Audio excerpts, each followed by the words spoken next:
everyone, and welcome to our next episode of Big Data Talks, in which we have conversations with industry experts about the way in which data, machine learning, and artificial intelligence are changing the way we live. My name is Jan-Willem Middelburg, and I'm the author of the Enterprise Big Data Framework, which is hosting this series of Big Data Talks today. You can always watch back this recording of the discussion on either on YouTube, the Big Data Framework website, or the podcasting platform from Apple Podcasts. Today, I am very happy to announce my next guest, which is nobody else than Jordan Morrow. Jordan Morrow is known as the Godfather of Data Literacy, and that's obviously what I'm going to pick his brain about today. He has helped pioneer the field by building one of the world's first data literacy programs and driving thought leadership. Jordan is the Vice President and Head of Data Analytics at BrainStorm and a global trailblazer in the world of data literacy. He has built the world's first full-scale data literacy program. When he's not found within his work of data, Jordan is happily married with 5 kids. Jordan is also an avid trail runner and loves fitness, entering and racing into ultra marathons, and having fun adventures in the mountain. Jordan loves to read, often reading or audiobooks, and has also written a couple, which we're going to be talking about today. Jordan, we met each other during the Big Data Days virtual conference last month, where you gave a very, very inspiring thought. So thought I'd take the opportunity today to kind of pick your brain a little bit more. And let's start with one of the most intriguing questions for today.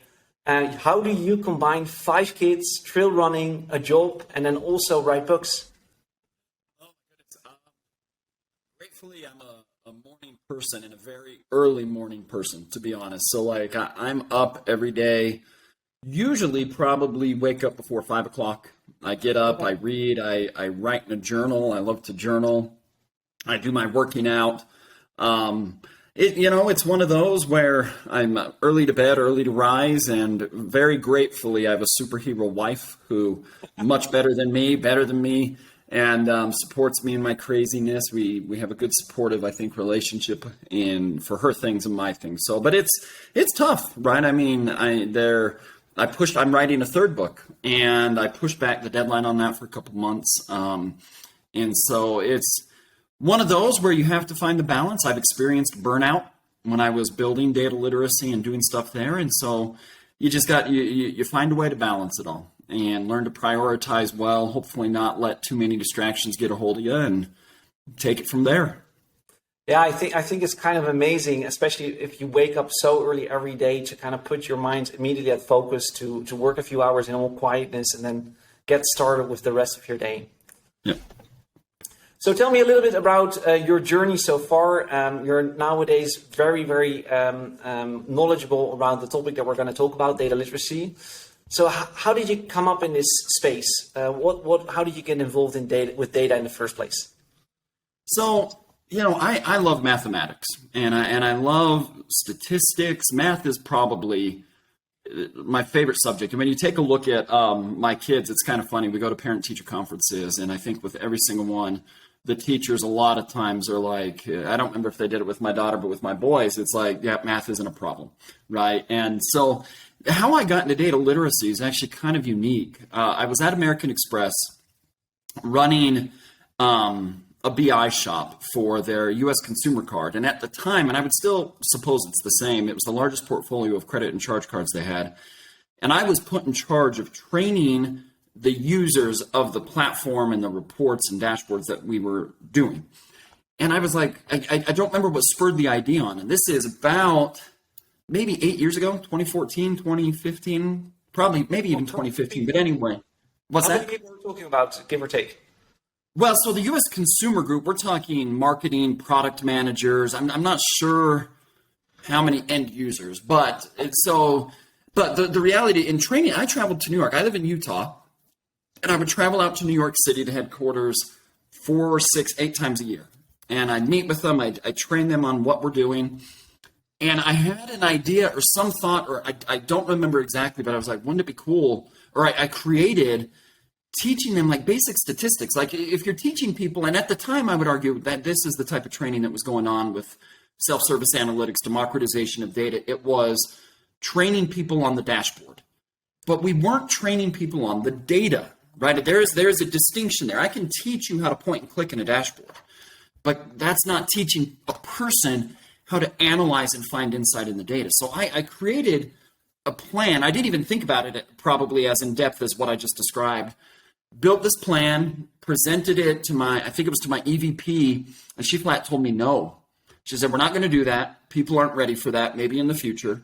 Kind of just teach them what you're doing, the dashboard. And I don't know if that thought ever left my mind, that idea of teaching people that sort of way. And American Express started to change my job. Well, it just so happened, I think it was on Indeed, maybe.com, I found that Click was hiring for a job called Analytics Curriculum Manager, which was teaching people product diagnostic analytics. Well, that I was basically told on the first phone call by the hiring leader, yeah, you're the guy for the job. What's funny, though, is unfortunately, and I didn't know it at the time, Click dropped the ball on my recruiting process. Really? I found out eventually. My wife and I were like, we're done. We're not hearing anything, or whatever. And if they reach out, great. But I think I got to the point I'm not going to pursue it anymore. Come to find out, the recruiter had been in a car accident. So totally justifiable reason why I wasn't hearing. They got a new recruiter on it. I got hired. And guess what? That hiring is what we didn't even call it data literacy at first. In fact, here, another funny story with this is we didn't even send out an org announcement to Click for like 11 months that I was there. We kind of hid me in the dungeon because I did not work with the Click product. I wasn't selling per se anything, and I was product agnostic is how we determined it. We eventually determined to give it away for free. And in February, so that's June 2016 when I was hired. In February or March 2017, Gartner released their report. I think it was their very first report on data literacy. And I spoke at our user conference in April or May, and I think maybe all 5 of my sessions, if maybe 4, were standing room only, and one of them we had to repeat. And that was kind of the proof point that like what he's doing matters. Gartner, I don't know what spurred the conversation, but I think I'm like told Jordan, Gartner wants to chat with you, or we want you chatting with Gartner. They didn't know, I think, that some little nerd named Jordan was building this. And in that conversation was with Valerie Logan, who, by the way, is known as the godmother of data literacy. So I'm the godfather, and she's the one who told me I'm the godfather, and she's the godmother. We called it data literacy, probably analytical literacy, data and analytical literacy, and it was her who said just land on one. And I think at the time data literacy was gaining some speed, so we called it data literacy, and that was it. I mean, from there, I would say 2018 might have been the biggest blow up with it. 2019. Now you look at it today, and it dots the world. I've been asked how did you figure it out, or maybe questions like that, and I didn't figure anything out. I had a nerdy idea that it just so happened that the market at the same time said that's the idea that needs to take off. And so been in it ever since. I've got one book published, another one comes out in August, writing a third book. I speak on it quite regularly. I spoke twice yesterday. I'm trying to think if both of them were on data literacy. I think both. Yeah, absolutely. So, and a conversation to speak in September. So it's very interesting. I love it. Like I love data and analytics and data literacy and all this, and to be able to just be a nerd and geek out on things like that's fantastic. Yeah, absolutely. Well, that's definitely something we have in common. When I started with data, which is probably around a decade ago, it was really still in the field of statistics, and everybody hated it. Yeah. And I still think it's strange that nowadays this is kind of the talk of the town. Everybody wants to be involved. Everybody wants to learn about it. You get dozens or hundreds of requests to kind of share knowledge. So it's a fascinating how a field that was kind of obscure maybe a decade ago is now completely modified and becoming a really, really hot topic. Yeah, so, and what's interesting, and to piggyback on that, is I think the industry did a disservice. Like we talk, you know what, probably, there's a lot of buzz and a lot of hype that comes into the data space. And one of those was data science. And so I think that's kind of what created this panacea, or this almost perfect storm for data literacy, is everybody's talking about data science, right? And big data and all these different things. The person that needed to be talked about maybe the most, a data scientist is a data professional. But in an organization, there are few of those. everybody is being asked to use data to an extent, or a lot of people are, and they forgot that group.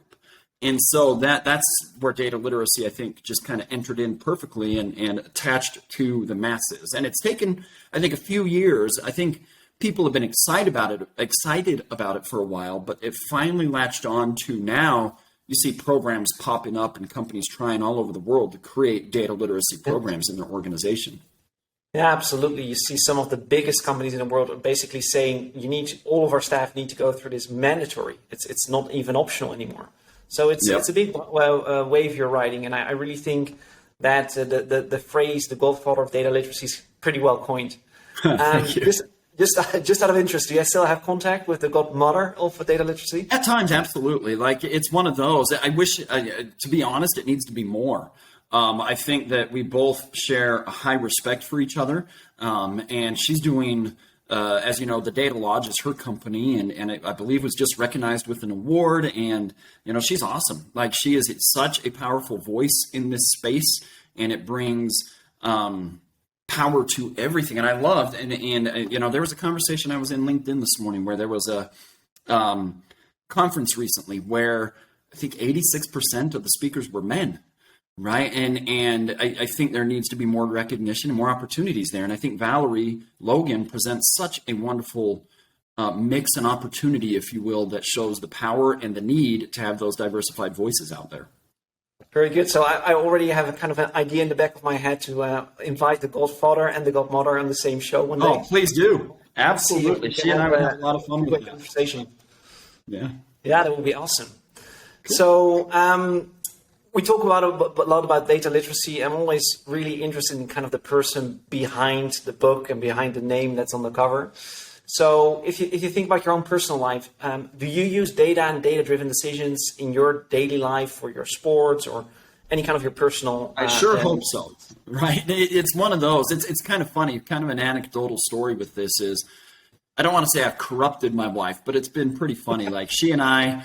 would go on double dates or whatever. And it got to the point where she would be like, I saw a study today, and she might turn to me and say, just shut up, Jordan, because I'm going to be like instantly, well, tell me about the study, or was it unbiased? How many people were in it and stuff like that? And she now pulls data and things like that to support her arguments and stuff. And so I like to think I'm using, I sure hope I am. And in my job, right, I'm VP and head of data and analytics at an organization that really wants to be data-driven, right? And that's the title. Be Data-Driven is the title of book number 2. And so it's one of those where there's this prevalence of data, and we need to be using it in our personal lives. Look at the U.S. economy right now with inflation, prices like just surging and things like that. You have turmoil in the world, and the media, no offense to them, is not obliged, I would say, to be objective in their data.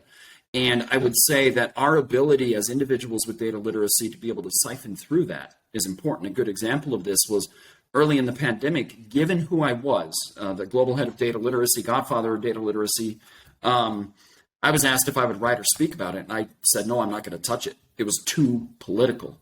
But people would ask me, where are you getting your data? Because I'm not going to go to a news station, no matter what side of the political aisle they're on, because they're not going to be straightforward. And so I think that people need to realize they are using data on the regular no matter what. It's just a matter of, can you be objective with it? Can you find and cipher through the noise to find the signal that enables and empowers you, whether in your career or personal life, to make a smarter data-driven decision? And that's not eliminating your gut feel. I don't want to eliminate gut feel. I don't want to eliminate your human element. Just use data as a tool to combine it, right? If you see, like my son who plays baseball, if I see he is a great two-strike hitter, if you know what that means, meaning he's got 2 strikes and on the 3rd strike he's out, he is a great two-strike hitter. Well, why is it that he's a good hitter there? And what is it that he's doing? And why is he getting 2 strikes anyway? And so those sort of things and thoughts hopefully are just processing in my mind automatically. And I hope everybody gets to that point with data literacy. It's just automatic. You just naturally are using data and information to make a smarter decision. Absolutely. I share that sentiment. A little bit later, I'm also going to pick your brain around why is it so difficult for people to actually kind of cross that gap? Because we know that this is important, but we still have a lot of, I would say, trouble to kind of make decisions that are basically in line with that data. So I'll talk about to you in that in a few minutes. But before we dive into that, one of the reasons that we started this podcast is basically to give everyone who's listening or who's viewing this a better understanding around, especially how big data, machine learning, AI, all the things we're talking about are going to change the world that we're living today. And this is kind of one of the standard questions I ask every one of our guests. What is your perspective into the way that it's going to influence our behaviors, and why should people care? Can you repeat that one more time for me? Sorry. So big data approaches are changing the way that we live on a day-to-day basis. Yeah. And my main question is, how is this going to influence people's life on a day-to-day basis?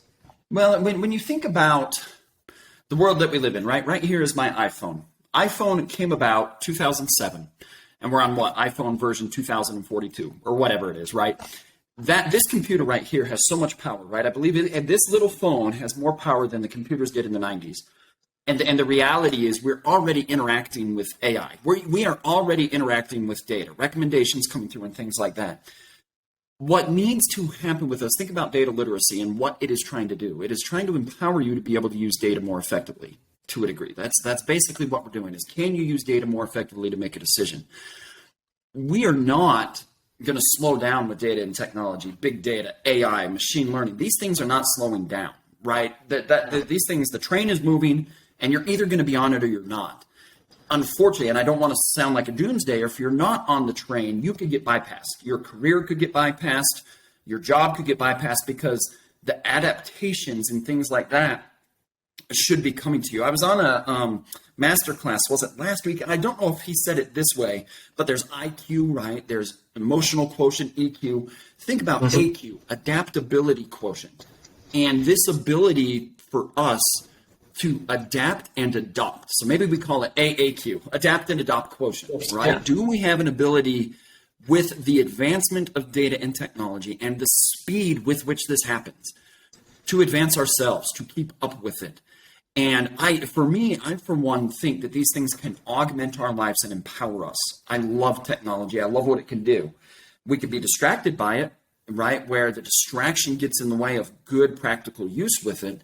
But the reality is, if we embrace these things, avoid the distraction, these technologies hopefully can enhance us on a day-to-day basis. And I don't mean enhance us into a robot, but essentially the augmented reality, augmented analytics. We've got the metaverse that could take off. We have these different things that are around us.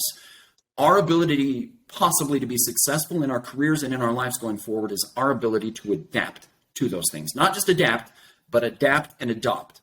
And to me, I think it's powerful. I think there's danger in it, right? And I think you've heard some pretty high up executives talk about how quick AI is rolling and should we slow it down a little bit. So I think there's power, but I do think not fear, but I think we need to be cognizant of it and be putting in, I don't know if it's rules and regulations or whatever it needs to be so that it doesn't just run rampant. Almost like think about a pandemic, like a virus that just spreads in the negative light. I think there's power and wonderful things from this if we do it right. Absolutely. I share that sentiment. I think we need to be really, really vigilant on how this is going to be changing or adjusting our lives on a day-to-day basis. I kind of like your analogy around a train. So it's kind of going, you need to jump onto it. And if you're missing it, then you either need to wait for a next train or you're going to be too late to your next gig or your next appointment. So, yeah, and I think one thing, can I expand on that just a little here? Yeah, of course. The thought that popped in my head as you're talking or as you started to talk there is, people might think, what if the train's out of control? There are high-speed trains that go extremely fast that I would say are under control. And I think if we do this right, we can maintain a high velocity of speed on this train with control. But it's when, again, call it distractions or something gets on the track, something just nicks the wheel a little bit or whatever that could throw it and derail it. And so I think that there's that caution that I think there should be a caution that the faster you're moving, possibly the less strong an influence needs to be to derail it, if it makes sense. And so we can control this, we can do well with it, but there still needs to be that protection around it. Yeah, absolutely. So to kind of build on your analogy of the train, I was at a conference a couple of weeks ago where somebody said, well, if you think about the speed and velocity with which it's going, you need to very truly understand that velocity is speed, but with direction. And if that direction is missing, then it's just speed and you can go in any way you want, and it's not going to give you the results that you're aiming for. Yep, absolutely. So Jordan, one of the main reasons I invited you today, I'm obviously a big fan, and you're the Godfather of Data Literacy, so I kind of want to dive into that topic a little bit more in depth, because you're the expert in that field, and I think a lot of people are interested to learning a little bit more about that. Yeah. For everyone who's listening and who has never heard about the term data literacy, has no clue what it is, in a very brief explanation, can you kind of summarize what it is and what it stands for?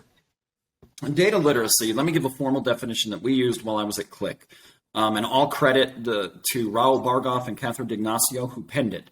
And the first definition they penned, and that is the ability to read, work with, analyze, and argue with data. Now at Click, we changed the last word to communicate with data. So it's your ability to read and understand data, to work with it in your given role, to analyze it, hopefully to find insight, and then to communicate, right? Essentially, think of it this way. It's your ability to have confidence and comfort in using data. That's it. Can you confidently and comfortably, or with comfort, utilize data in your career, and then you can extrapolate that into your personal life? Yeah. So a lot of people kind of misconfuse, if I can use that word, data literacy with the need to be, understanding things like statistics or algorithms. Can you take away some of that concern? Absolutely. I'm fond of saying something to the effect, not everyone needs to be a data scientist, but everyone needs to be data literate. No, you don't need to be technical. In fact, think of data literacy almost like the soft skills of data and analytics. So the analogy I'll use here is, think about an organization that has 10,000 employees. How many of those employees, hypothetically, would be data and analytics professionals? 1 to 200?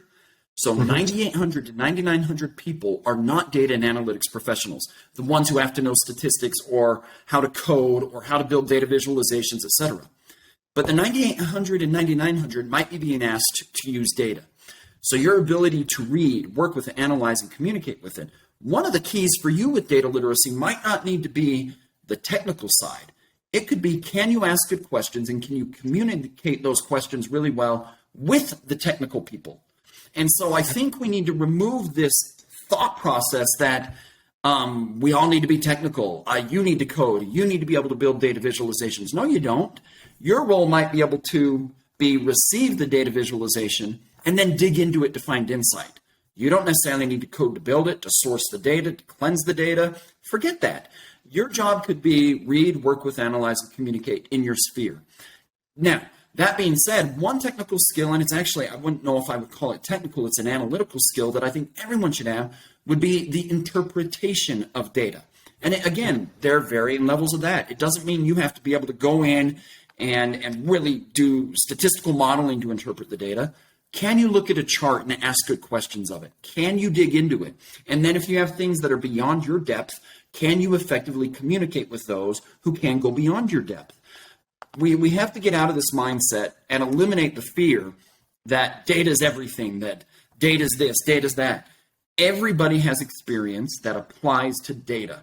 Your human gut feel, your human element, your intuition, combine it with the data and be able to work with those who are the super technical people. But for sure, eliminate any fear in your mind that, oh my gosh, I have to go back to school for statistics. I've got to go back to school to learn how to code. I've got to go take these really long Tableau courses or whatever it is, and instead figure and learn how to ask questions, critically think on the data, learn how to find insight, and by the way, learn how to communicate and network with the technical people. Get to know them so that when you need help digging in, you can do so. Yeah, I absolutely love what you're saying, and especially the point around eliminating the fear around it. I think that's really a crucial step that most organizations need to take. So to build on that a little bit, suppose that I'm a CEO of a big company, I'm inspired, and I have that big group of that 9,800 people that you just mentioned that need to become data literate. So I'm going to make available some budget. I'm going to get started. where do I start? What is the best place to make this happen? Good question. The first thing I'm going to tell you is do not spend your budget on a tool. I think that in the past, what organizations have done is don't get caught up with the salesperson who can make a tool look flashy, right? A salesperson can come in, this tool will solve all your data needs, and they're using a perfectly manicured data set so the tool just flows. Don't do that, okay? Start off, if you are a CEO and leader of a company listening to this and you do not have a chief data officer, find one. Put budget behind it. That's where to start. And then make sure that chief data officer has, as part of their vision, empowering their organization to be data literate and data driven. And so from there, there's programs that you can take, right? The program I built, you want to, one of the first things is raise awareness, right? And have speakers. I get invited to speak all the time, and any CEO or leader listening to this, reach out to me, I'll speak. But beyond that, create communication plans. Don't just send out emails that say you have mandatory training. People don't want to see that email, right? Communicate, create the vision, create the understanding. And then from a data literacy journey, it's not a one size fits all. Have people take assessments. Someone in the space that does this well is Jane Crofts out of Australia, who's got Data to the People, I believe is the name of her company, and an assessment. Assess people, find the gaps, and then give prescriptive learning paths along those routes. Now, if you have 10,000 employees, you can't give 10,000 different paths. The program I created had 4 different data personas. Each one of those could have a path. That's how you do it. Now, if you're looking for a spot to start, there's multiple ways to do it. You can just pick a group and say, this is it. Make sure they get buy-in, make sure the culture is ready for that. You could send out a message to the company and say, we are going to start a data literacy journey. We're looking for those who are interested in doing this. One company I worked with, and I've always said they were creating an army of data evangelists. Data literacy evangelists was how I thought of it. I'm not sure that was the exact notion they were going for, but I think they had 111,000 or 211. I think it's 111,000 employees. And over 6 months, we trained up like 150. Hopefully what you're creating there is maybe grassroots and a movement of 150 data literacy evangelists to go out and help. So there's multiple ways to do it. But step number 1, make sure you have the right leader in place. And I would say don't assign the CDO role to someone like the CTO or CIO because they'll have conflicting priorities. They're going to have maybe too much on their plate. Hire that person and then make sure under them they have full buy-in for creating data literacy. If you want a good data strategy, data literacy has to be a part of it. Absolutely. I think that's very good guidance, especially from to hire a CDO to get started, really make this work. Also means that you're immediately setting your priorities straight on this should we be doing, and this is how we're going to change on a step-by-step basis. Absolutely. So that's excellent. One of the things I'm also always personally very curious about and interested in is organizational culture. So a lot of programs that are initiated fail. You probably know that better than I, whereas others tend to be massively successful. What kind of culture is necessary to make a company data literate? It's interesting. Number 1 roadblock to data and analytical success is culture. It's not the tools. It's not the cleanliness of the data. It's the culture itself. I think any culture could be successful. What I think matters is, 1, you're right. A lot of culture change things fail because we use the word change. Right now, this does involve change management and things like that. But the way you communicate about this matters, right? We spoke a few minutes ago, if I'm not mistaken, about fear and people not understanding and things like that. The moment we say we're doing a data literacy initiative, are we putting fear in people's mind because it's the unknown or they think they're doing statistics, et cetera? To me, we're not changing a culture, we're evolving a culture. Culture is one of the key things I would say that makes a company successful. So if you've got good culture in your organization, we need to weave the DNA of data into that culture that exists. And part of how you do that is the communication and how you're telling people about what's going to happen. Data is just another tool. Right now, we are using Riverside, right? The software to record this podcast, that's a tool. Microsoft Outlook, that's a tool. Gmail, that's a tool. PowerPoint, Tableau, these are tools. I don't think people, when we say you're going to use an email system, freak out. But when we say you're going to use data, there might be freak out. And so communicating to them, we are trying to just give you another tool in your tool belt. And by the way, We're going to empower you with the skills to do it. And that doesn't mean statistics or anything. We want to teach you how to ask good questions of data. We want to teach you this and that.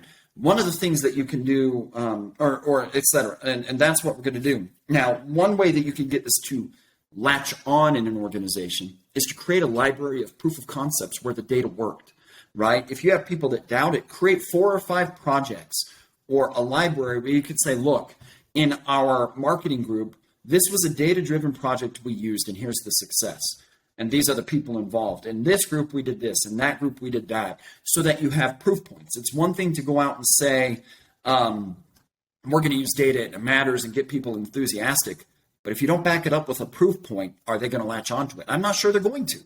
And so I think that there's this need to pull the programs, et cetera. Maybe not a need, but I think it's very desirable to have actionable things behind it that show what took place and the outcome that existed, and hopefully illustrate that data was just an aspect of it, that we used other skills and we used other things to make it happen. Yeah, especially that library of successful projects is something that I think a lot of organizations should have. I haven't come across a lot that actually have this in place. So I actually think that is quite smart in order to kind of showcase the success and making people see and believe that. So if we expand a little bit further around that culture aspect, we obviously need a good culture. We need a culture that is becoming data-driven. If we expand that a little bit more on a global scale and a global level, you're today talking to me. You're based in the US. I'm today based in Asia Pacific, in Malaysia to be exact. Do you see, recognize, identify cultural differences between different regions in the world? Let's say differences between the US, Europe, and Asia Pacific. Are there any differences there? I think there are, and I think that's great.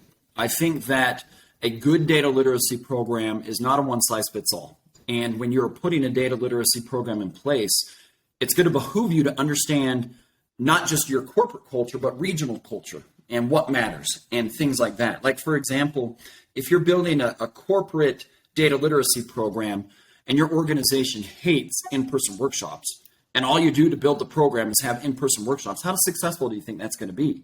It should have been a program around videos, right? Or whatever entices your organization to learn. Same thing from a cultural perspective, right? If you're in a region that has certain cultural aspects that need to be adopted and adapted and need to be seen, bring them to life.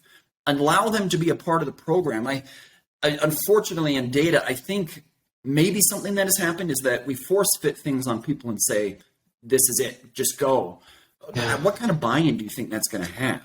And when you're trying to use data to truly be a data-driven organization and you're force-fitting it on people or forcing it on their heads and you're not listening and being observant to what the need is, you might fall totally flat. And then what gets blamed?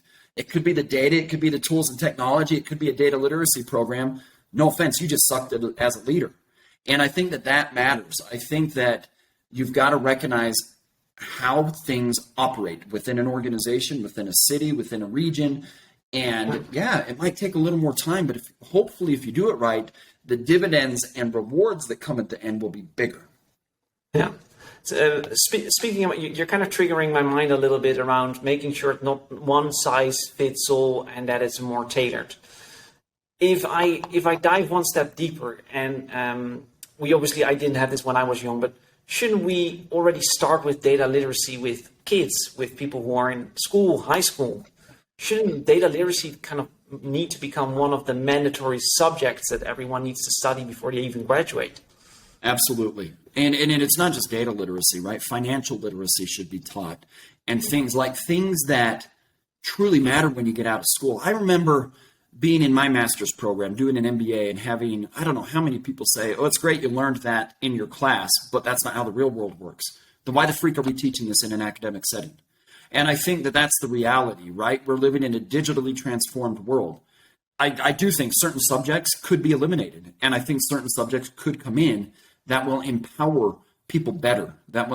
It's not, even education system is not that one size fits all. So enhance people's creativity, enhance their data literacy, their digital literacy, their financial literacy. And you might have people say, oh, they teach that. Do they really though? And I think that absolutely empower kids early on in life to be able to understand data and use it to make a decision. So they're not just freaking confused during a pandemic when all this data from two different sides is telling two different stories, and they have no idea if they leave university how to get into that middle and find the real data. Absolutely, I think it'd be a wonderful imperative that people put in. Is it something that, as a father of five, that you teach your kids as well, or that you put special attention on? I don't know if your kids get this in school, but is it something that you kind of bring up? I would say I probably do it naturally to them. I don't sit there and we're going to have a 30-minute class on data literacy and things like that. I think that they know who I am, and they know my career, probably my role, and from that perspective, they better be learning it, and I better be teaching it, to your point, right? Like, oh, that's data that comes in that way. No, you're reading it wrong. This is how you would read that, or however that case may be. I do think that, but that therein lies the problem, right? I'm one who helped pioneer and invent this entire thing, so I can teach it, or hopefully can to my kids, right? Hopefully I've got that ability. Now think about how many people are not data literate who don't have that ability. So I don't necessarily want things to be necessarily all incumbent on schools, because I think parents hold a high responsibility there. But data literacy matters. It matters in life. It matters in your career. And, maybe you've heard people say that it should just be as common as literacy or numeracy or whatever. Well, yeah, I'm not sure if I go that far. I think counting 1 to 10 might be a little bit more important than interpreting a visualization. But it's probably, maybe it's that next tier down. And I think that make it common knowledge. Make it something that is just common for people, that they know, oh, that data sits up there. I can dissect that billboard that says 4 out of 5 dentists recommend this. Well, 5 dentists were asked the question, and 4 of them were friends. Correct. Right. Yeah, so and that's also kind of why I wanted to dive a little bit into the kids, because it already starts at a very, very early age. And I also personally think that because we did not have these kind of programs, or we were kind of late to the party, you started to see some kind of, let's say, less desirable behavior that is also, or could be, the effect of data. And to expand a little bit on that, nowadays there's this whole bunch of discussion. I know it's happening in the US, it's also happening in Europe, it's happening in Asia Pacific. It's basically everywhere there's large data, this is starting to spread. And that's the discussion around misinformation. Mm-hmm. Do you think data literacy is a potential solution, or can contribute in a positive way in this discussion? 100%. Think about the pandemic. And there's a great book out there, and you might have heard of it, called Factfulness by Hans Rosling. I read it. Yeah, it's and very good. He has it's a wonderful book, and he has a point in there, I believe, if I'm not mistaken, where he talks about the media, and it's not the media's job to be objective, right? And it's nowadays it seems like the media's job is clickbait. How many clicks can we get in here? And so the reality is they're going to use data to suit their need. That's a nefarious way, in my opinion, of data. And what's interesting is I don't subscribe to this notion that people don't trust data. They just don't understand that data is data. It just sits there. It's the misuse of data that they're not trusting. Exactly. So data literacy, I would hopefully see as that kryptonite to Superman, or think Superman's misinformation, and you're data literate. I've got the kryptonite. I'm going to subdue you, because hopefully you have the ability to just question it well. I would say we live in a time, and social media, I would say, is partially to blame for it, where we don't critically think anymore, right? Yeah. We just famine of critical thinking. We're not sitting here critically thinking on information that we see on our feed. Instead, I think we subscribe to things that give us that tunnel vision, that give us a silo of just getting the things that we want to see. So data literacy hopefully empowers people to understand, whoa, the way that data and information is presented to me is not a good thing. And I need to siphon through it better. Like I know of a person in my neighborhood who I would probably call brilliant, but is very skewed in one way politically.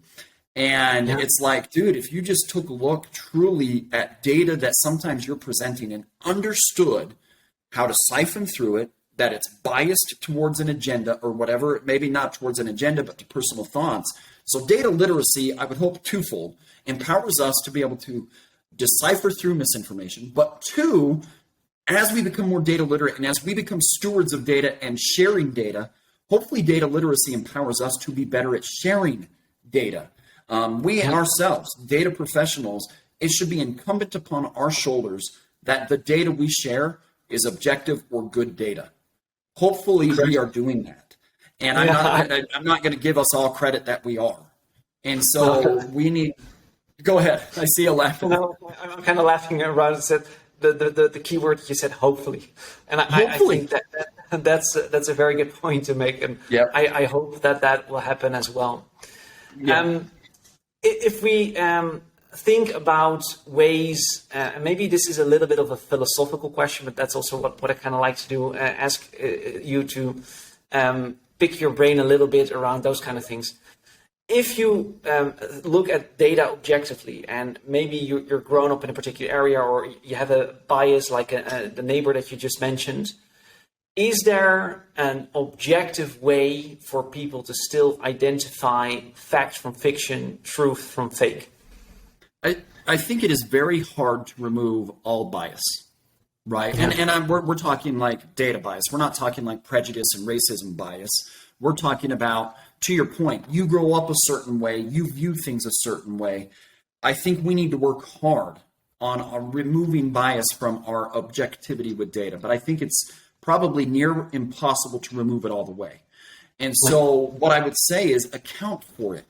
If you are being that data steward trying to project things out, it's hard. Oh, I'm running an analysis on this. In the back of your mind, you're probably saying, I hope the data turns out this way. And it might lead your analytics a little that direction. Maybe not a lot. Some people probably are going to go full bore. I want the data to say this, so I'm going to pick it apart. Versus, do we have the ability to work hard to eliminate it? And maybe most importantly, do we have the comfort and confidence and desire, maybe that's the best word here, to question everything, including our data?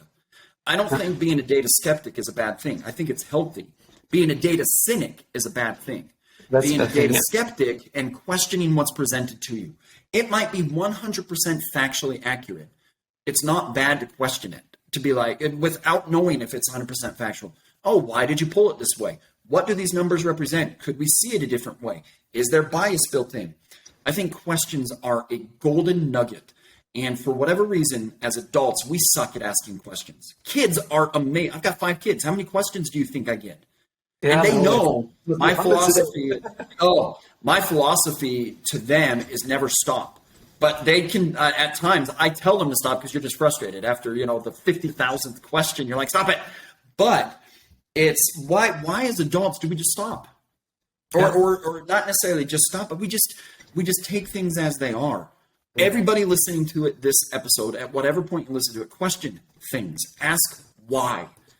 Ask why. Dig in. And so, again, I don't know if you can ever remove it fully, but you can empower yourself to be better. And I think that hopefully data literacy or your ability to ask questions makes you more data-driven in an objective manner. Speaking about becoming better and also the stewardship that you just mentioned, this morning when I opened the newspapers, I still read a lot of newspapers that are coming from Europe. So in the early mornings, they publish all the new stuff. And at this moment, there's a very lively debate in Europe around deepfake technology. You're probably familiar with all these videos that are kind of coming up everywhere, and it looks like it's a person saying it. It sounds like a person saying it. I've watched quite a number of videos, and I could not differentiate whether that was the real person saying it or somebody else. And in Europe, there's currently this discussion around, should this be forbidden because it might influence people's minds? It is also has the ability to kind of shift opinions or make people think in a different way. So there's discussion around how to deal with that. And one of the thoughts that they have is that they should forbid social media companies that you just mentioned to spread this information and threaten with all kinds of fines or do things like that, so that the platforms themselves, whether it's YouTube, Facebook, you name it, will be accountable for spreading misinformation. What's your thoughts on that? How should we tackle this very important problem, which I think is very closely related to data literacy? It's one of those where I do see government regulation having a power here, to be honest, right? Yeah. AI, machine learning, like Elon Musk has said, Mark Zuckerberg has said stuff on slowing down how quick these things are moving. And it's one of those. You might have some people who say fully regulated, do this, and then you're going to have some at full freedom of speech and things like this. For me personally, I won't go into my personal thought on either side of that per se, but I do think that the government has a place, and I think that organizations have a place, right? I get, because I think people think in their mind, oh, only this side of the political spectrum will do this, or only that. So no, I'm sorry, both sides can use these things for nefarious reasons. And so I think that organizations, private companies or public companies, I do think have a responsibility to what they allow on the platform from a deep fake area. Because to your point, this AI and stuff can be so powerful that you, like you said, you may not be able to tell, and lies can spread and stuff. So there's the other flip side. If you do allow it, I do think that they should be beholden to the consequences. And that consequence could be quite literally, if people hate it so much, you fail as a company. I don't think that should be protected if you're going to allow things that could be damaging through. And again, any side of a spectrum can use these things for nefarious reasons. But I also really believe in the power of proper, good regulation. I don't think you overregulate. I don't think you need 10,000 pages of regulation. I think you could come up with smart, intelligent regulations on how these things are used until the point where we truly understand what they are. I don't even know if we understand the impact and power of them yet. I think we need to analyze that.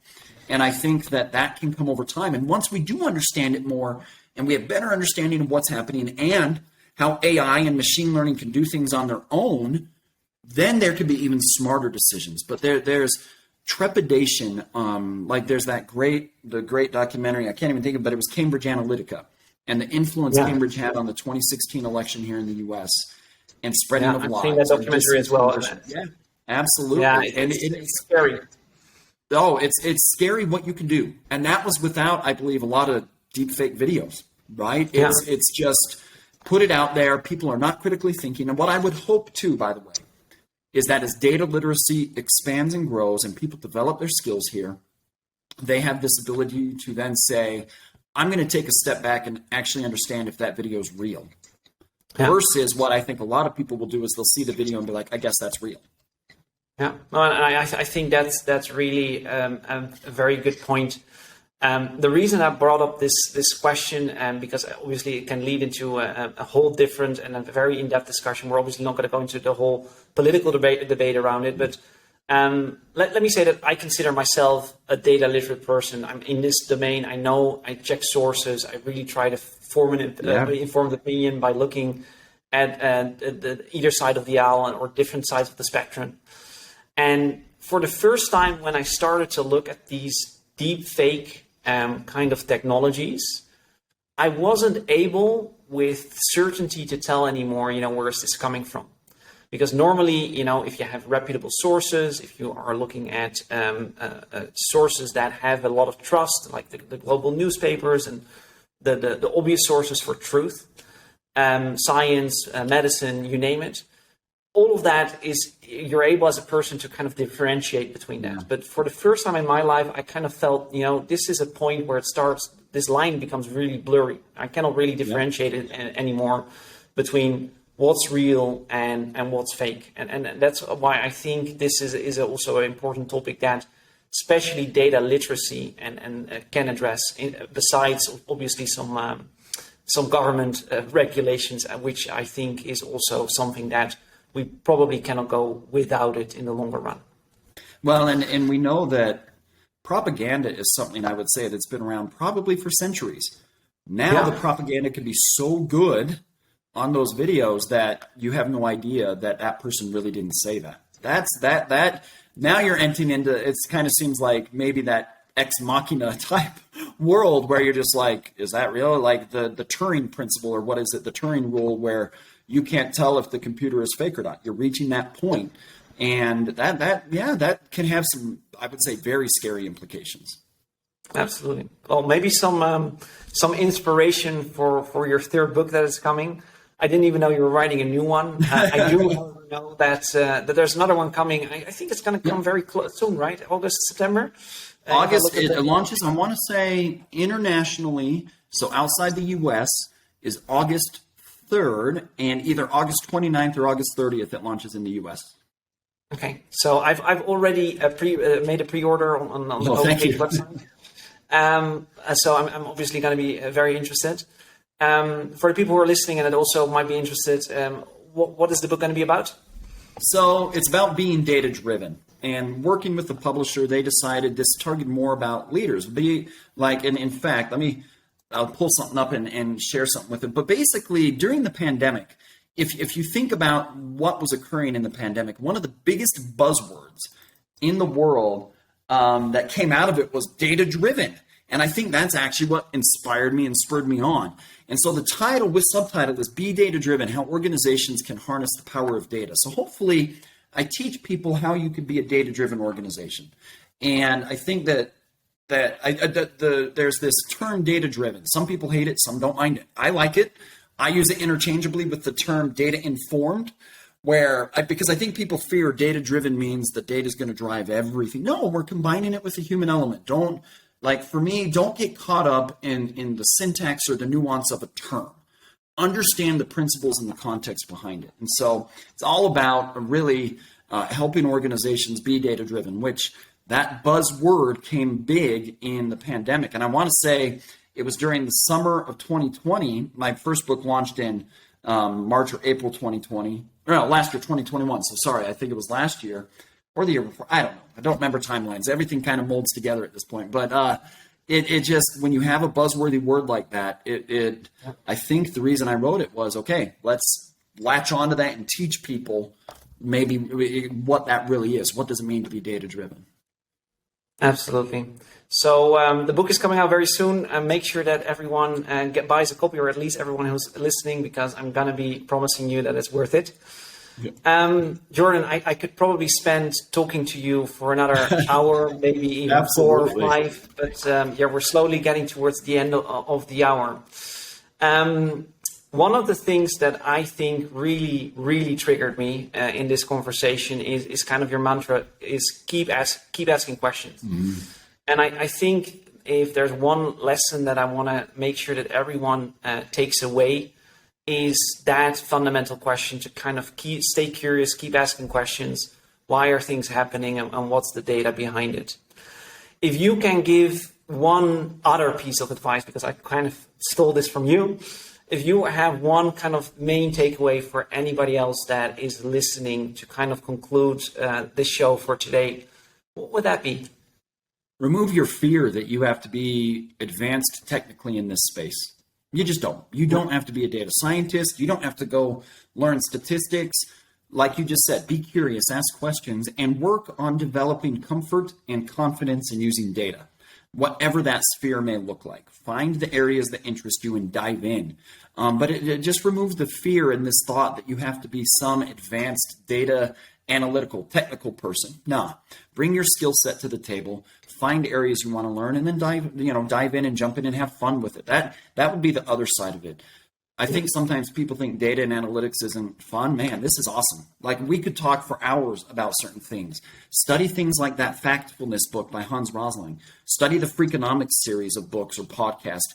Find fun ways and learn about data. I mean, it's awesome. I love it. Very great. Well, I think that those are 2 very, very powerful lessons. Keep asking questions and keep overcoming your fears around becoming data literate. I think those are absolute great takeaways from this hour. Jordan, it's been such a great pleasure to talk to you again. And thank you so much for being part today in Big Data Talks. It's always a pleasure to talk about you. I can literally pick your brain for many more sessions to come. So I strongly hope that you will stay involved with the Enterprise Big Data Framework and that we hear from you again. Thanks so much for your time today. Thank you for having me.